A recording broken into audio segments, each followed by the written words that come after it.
నేను మీ KS Naidu. KS Naidu సైతం ప్రశ్నిస్తా యూట్యూబ్ ఛానల్. చంద్రబాబు నాయుడు గారు స్థానిక ఎన్నికల్లో పోటీ చేయాలి అంటే ఇద్దరికంటే ఎక్కువ పిల్లలు వాళ్ళకి ఉండకూడదు, అంటే జన్మించి ఉండకూడదు.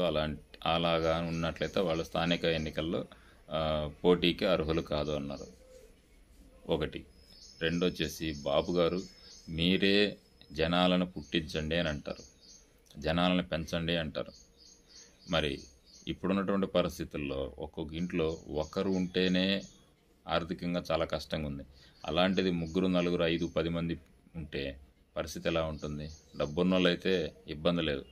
డబ్బు లేనటువంటి సన్నకారు మధ్యతరగతి వ్యక్తులు ఎలా మేనేజ్ చేస్తారు? సో వాళ్ళని కూడా దృష్టిలో పెట్టుకోండి. అలా పెంచమని అనుకున్నప్పుడు వాళ్ళకి మీరు ఇన్కమ్ సోర్స్ అనేది చూపించాలా, లేదనుకుంటే ప్రభుత్వం నుంచి ఏదైనా